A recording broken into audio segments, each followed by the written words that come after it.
సంధ్యా థియేటర్లో జరిగిన తొక్కిసలాటలో తీవ్రంగా గాయపడి సికింద్రాబాద్ కిమ్స్ ఆసుపత్రిలో చికిత్స పొందుతున్న శ్రీతేజ్ను మంత్రి బండి సంజయ్ పరామర్శించారు. సంధ్యా థియేటర్ వద్ద జరిగిన ఘటనలో రేవతి మృతి చెందటం, శ్రీతేజ్ గాయపడటం దురదృష్టకరమన్నారు. శ్రీతేజ్ కోలుకుంటున్నట్లుగా డాక్టర్లు చెప్పారని, అతను త్వరగా కోలుకోవాలని అందరూ ఆశించాలని కోరారు.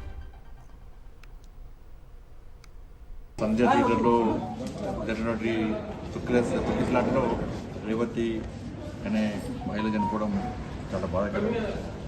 పూర్తి సమాజం అంతా బాధపడ్డారు. చాలా బాధాకరమైన విషయం.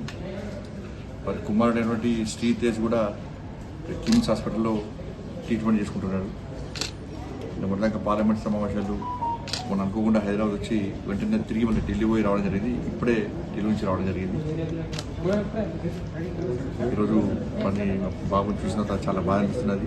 చిన్న బాబు, డాక్టర్లు కోలుకుంటున్నారని చెప్పి డాక్టర్లు చెప్తున్నారు. కూడా కోలుకోవాలని చెప్పి అందరం భావించాలి.